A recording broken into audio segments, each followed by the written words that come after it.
Welcome. One of the things we're going to need is volunteers for any program or activity you're going to need. Some of this information was taken from the Center of Humanistic Development and from their trainings. Okay? They will just adjust it for us. Now, we know the first thing we have to create a leadership system of volunteers. Let's look at volunteers as ministers, as a ministry of presence in any form that you need, either for the leadership team, program leaders, or support staff. So it takes a lot of people to make any program activity to work best. Okay? Now, the first step is getting ready. Correct?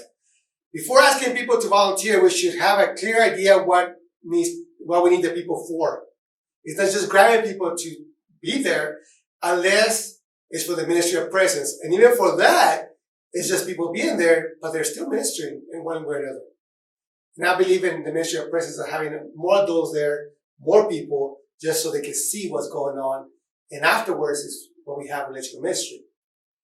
When you know what volunteers you need or ministers, you're able to do a better, more targeted job of recruiting depending on the purpose that you need to volunteer.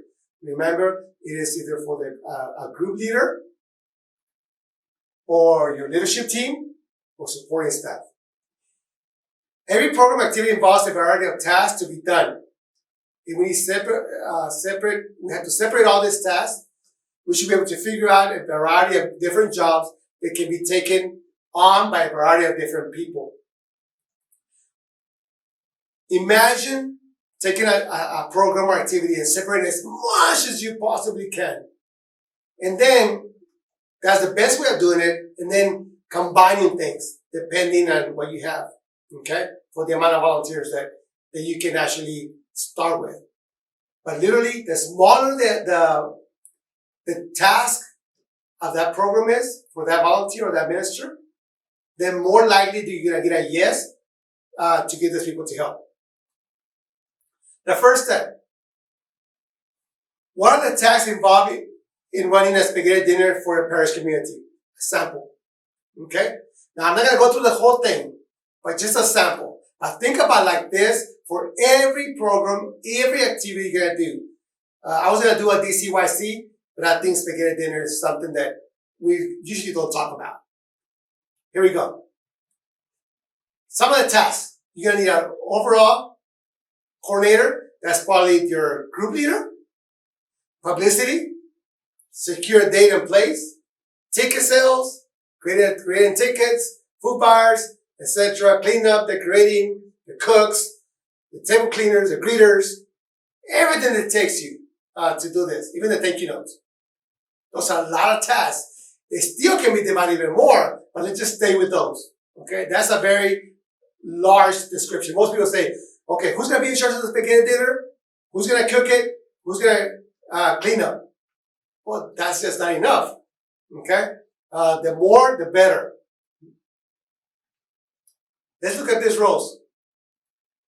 The overall coordinator is in charge of overall, the group leader.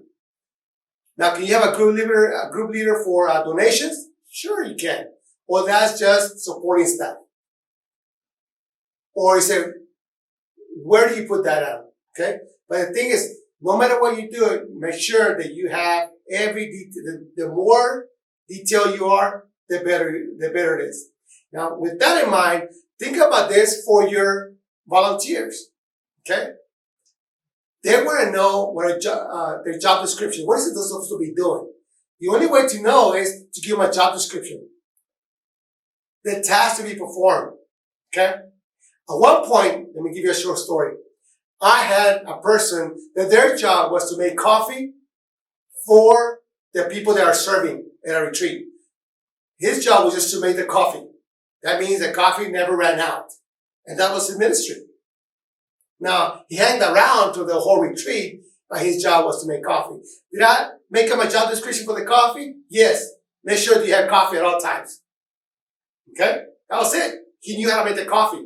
But his job was to make sure there was coffee for all the team at all times. Okay? That means if I went to get some coffee and there was any, That means he failed at his job, his ministry. Correct? Correct. What are the abilities needed? Well, this guy needed to know how to make coffee. Okay? So if you ask me, Oscar, can you be in charge of the coffee? I'm going to say, well, first of all, I don't even know how to make coffee. I don't even drink coffee. So I don't have the ability to really make good coffee. Okay? But if you give me instructions on how to do it, I bet I can do it. How much coffee to put? Where to put it? What to use? How much water to add? Things like that. Length of commitment. Am I going to make coffee for the rest of my life? I don't think I want to be the ministry of coffee making. Okay? Number of days, times, how many hours, how many meetings this is going to take. Okay? Just for me to be part of this activity or program that you're doing. Support and supervision. Okay? Who am I supposed to go to? Okay? If there's no coffee, if I run out of coffee, who do I go to? Am I supposed to go buy it? And if so, do I have to pay with my own money? Okay? Who's my support? Who do I contact? Coffee machine broke down. Oh, what do I do? Benefits to the person and the community. What are the benefits? Like, benefits? Am I going to get paid for this? Well, not exactly. The benefit is that you are becoming, you are serving with all your heart, life, and soul, and God probably is going to have a nice coffee machine in heaven made out of gold, okay? Which is kind of dirt, anyway. But what's the benefit? There has to be some benefit. Every job needs a job description, even if it's at 1 or 2 sentences. Okay? Potential volunteers like something in writing so they can actually know exactly what they're supposed to be doing. Be as honest as you can. Don't underestimate the workload. And you might want to ask, if this is too much, maybe we can get some support staff for you. Whatever the case might be. Does that person need support staff? Once you write one job description and you have accomplished the whole thing, it just becomes easier because you get used to it. Okay, you have a copy of job description of how to make coffee and everything that it entails.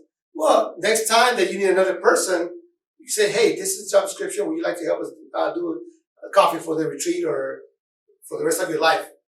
Which they're going to say no, but maybe for a retreat they will. Okay? Here you go. Inviting leaders. Inviting volunteers to be part of this group that you're spaghetti dinner or whatever activity or program you're doing. There's 3 levels of recruitment. Okay? The first one is general recruitment. Just to find information. And sometimes you see this in parishes. How would you like to serve?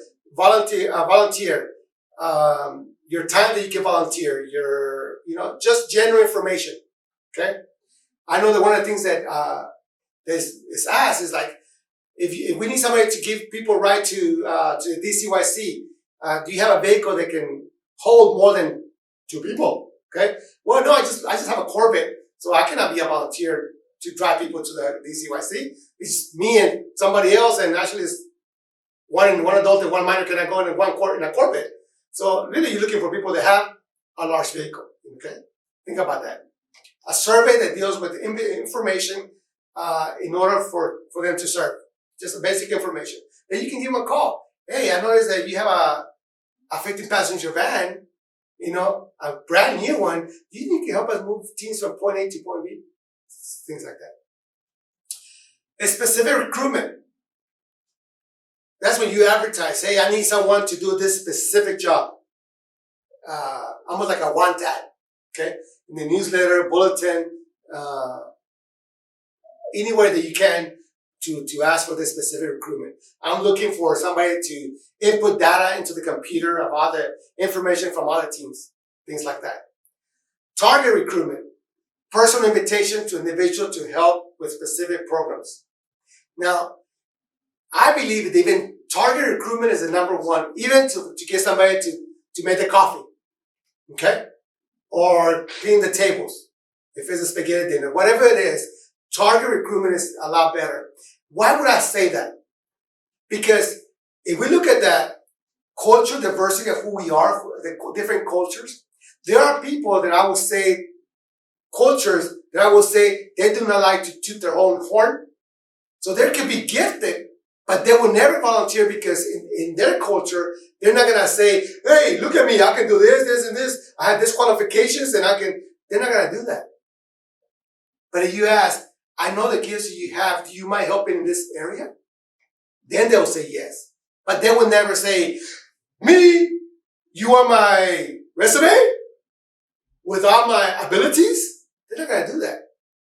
And in some cultures, yeah, hey, I can do this, and it's normal for them. But in some are not. So think about that, okay? So targeted recruitment is one of the best ways of bringing people in. Now, nothing wrong with the specific recruitment and general recruitment. You still want to do those, okay? Because sometimes through those, God starts calling the people to serve in whatever ministry you're asking. Amen? Okay, here we go. Target recruitment is to achieve great success. Consider the following. Identify some criteria for involving leaders, practicing Catholics, that appreciate the youth, that are holy, etc. Okay? Gather people outside the youth ministry. Sometimes we say, we're looking for this, and let the young people say, who will be good to help with this? Who will be good to help with that? And literally, some of the young people can actually give you names of who you can target, who you can ask. Okay? Long-term parishioners, that they know a lot of people. They know the gifts because they've been working with them for so long. Call them up or visit them to discuss your interest and their involvement. How can you help me with this? How can you help me with that? I call people all the time. At this level, I call, can you help me with this? You have the right to say no, but pray about it. Okay? Call me if you can. If they don't call you, call them back. Give them a second chance. I even say a third chance. Have you prayed, depending on what the conversation is, have you prayed about it? If they just say, no, I can't because of X, Y, Z reasons, then that's fine. It'll be back maybe for another time. Explain the leadership positions available and invite the person to consider how they would like to be involved. If you give them more than one option, say, you know what, I cannot help you on this, but maybe I can help you on that. Okay? And that's how you target the volunteers. Give them an orientation. Everyone should be oriented on their job, regardless of how large or small it is. Even if it's making the coffee. Okay?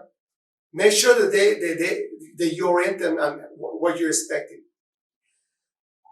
Overarching rules of the youth ministry program: being nice to each other, safety environment, because they might not have been involved in youth ministry. They know the rules about being lectors or ushers or something else, or maybe they're not even involved at all. Maybe their teens are just involved in their parish, but they've never been involved. Let them know. Okay, there's rules. Maybe they end up with doing something that is not supposed to, but nobody told them. Now, every event has specific rules. So make sure that those rules are specified as you share with the team, okay, with the volunteers. What are the expectations of the adults? What do you expect them? Even if they're making the coffee maker, even they're in charge of the coffee, after they make the coffee and it's ready and everything's done, it's going to take a while before the coffee is over. What do we expect of them after that? Are they free to go home and come back? What are we expecting of them?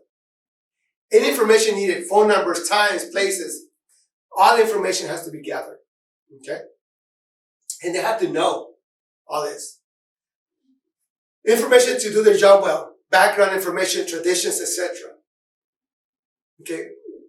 Especially in a multicultural, diverse church, parish, think about it. What are the traditions?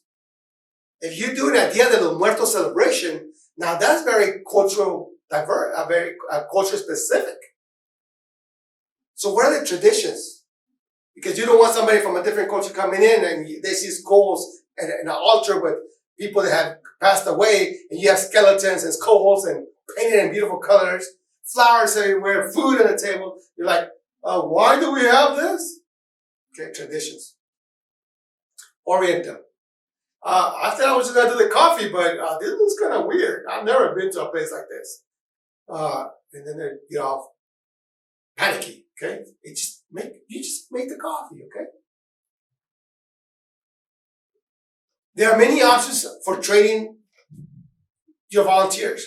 Training is very important, even if it's the coffee thing, okay, or the spaghetti thing, whatever it is. Have them come in. If they don't show up, give them a call for whatever reason they could make it. Make sure that they know what they're doing, because I always say, once it starts, everybody should know what they're doing. You shouldn't need to be in every spot at every time. Okay? I do that with DCYC. I have a meeting. Those that come, great. Those that don't, well, hopefully they do a good job. But I continue the training to make sure they know what they're doing. Usually half the team is new, half the team is not. So I work with the new team, and the ones that have done it before, well, I don't have to worry about that. They probably already know. They should know. Maybe this is the ASEN certification program for that program or activities or training that they need. Maybe it's original training programs that they can do. Parish level youth ministry training. Maybe whatever it is, if it's a safe environment, that's in parish level. Okay. Online training or video training, depending on the program or activity that you're doing. Books and articles that you can give them that they can look up. On-the-job training for specific jobs. Sometimes it's like, unless you do it, I know for the youth ministry, the retreats that we do at the dinner level, we have training. Okay, those that show up, great. Those that don't show up, okay. But then we have ongoing training on the job. Okay, and we move them up until they can do everything. It's on-the-job training. So but training is very important. Doesn't matter how big or small. A volunteer that's actually have been trained feel more comfortable. And actually what's going to happen is then after they do the coffee making thing, they're in charge of the coffee. Later on they say, you know what? I wouldn't mind. Next time if you need me, I can also help in this area. I can also help in that area. And what happens is that first they were supporting staff. Now they can get to the point that they're part of the group leader for the next time. Later on, they're your leadership team. And then before you know it, they're taking over your job. That means God has something better for you. Okay? Always training. The importance of training, every person needs to feel good about the contribution, the ministry that they're doing. When somebody doesn't get trained, they feel that they lack knowledge, experience, skills to achieve whatever task you're giving them.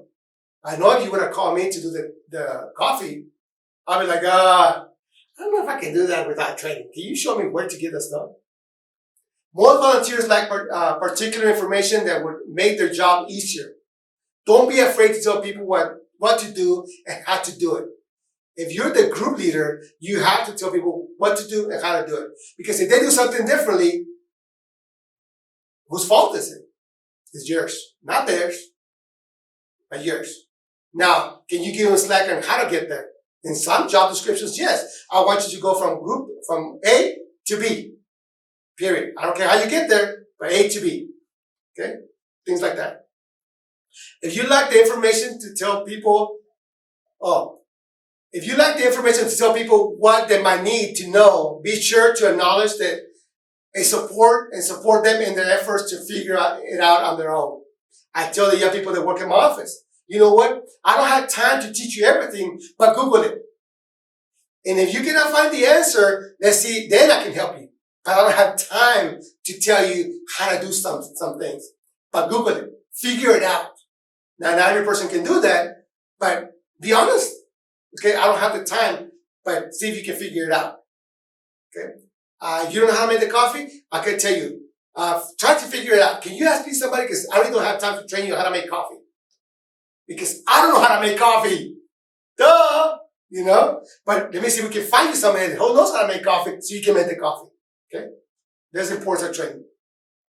Formation involves the spiritual relational aspects of leadership development and includes such things as faith sharing. The formation is very important to become to bring the whole group for the activity or the program to make like a small family at one point. Okay, The faith sharing, share with one another. Pray together before you start the meeting, after you finish the meeting, before you leave to the activity, before the program, when you come back from the activity, during the activity, so forth, so on. Community building. Get to know each other. The gifts of each other. So if I need support, you can help me. Socializing.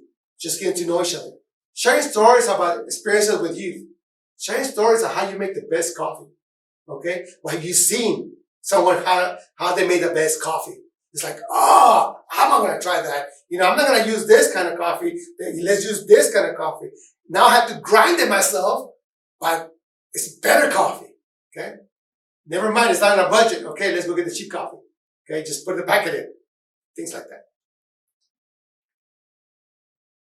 This support includes affirmation and acknowledgement, letting people know that the service is valued. Sometimes people have not even been thanked. I know DREs and youth ministers that nobody has ever thanked them for the ministry well done or a bad job done. Nobody has ever thanked a catechist, someone. Sadly, but true. Right now, there's people that have not been thanked. Maybe not thank you for your service. I know my secretary sometimes when they're leaving, I can say, thank you. And they're getting paid. And I still say, thank you for helping me out. Even though that's their job. Supportive assistance. Doing things that help the person volunteer, such as paying for the training, providing babysitting, or welcoming kids at your meeting, if possible, or activity, attending the personal struggles and tragedies, etc. Think about it. Support those people in one way or another. Even a little card that says thank you at the end of the activity. Knowing that they paid for their own gas, knowing that they did so much on their own. Thank you. Feedback and evaluation. Letting people know what they're doing well and how they can continue to go on their own. It's always evaluation of the program, evaluation of the whole activity. But give the people feedback. Man, you made the best coffee ever. And you didn't even know how to make coffee. Well, thank you. I don't think I can continue doing this, but I would like to help you with that. But you made the best coffee. All right, well, thanks. Even though I still don't drink it, but thank you very much. I would give feedback, evaluate the people. Okay? Now, with all this, know that volunteers, your ministers, are the ones that make the program happen. Because remember, support staff, and then you have your group leader, you have your leadership team, and then it's literally you as the coordinator, and then the priest, the assistant director, depending what activity or what program you're doing. So thank your volunteers. Thank those ministers.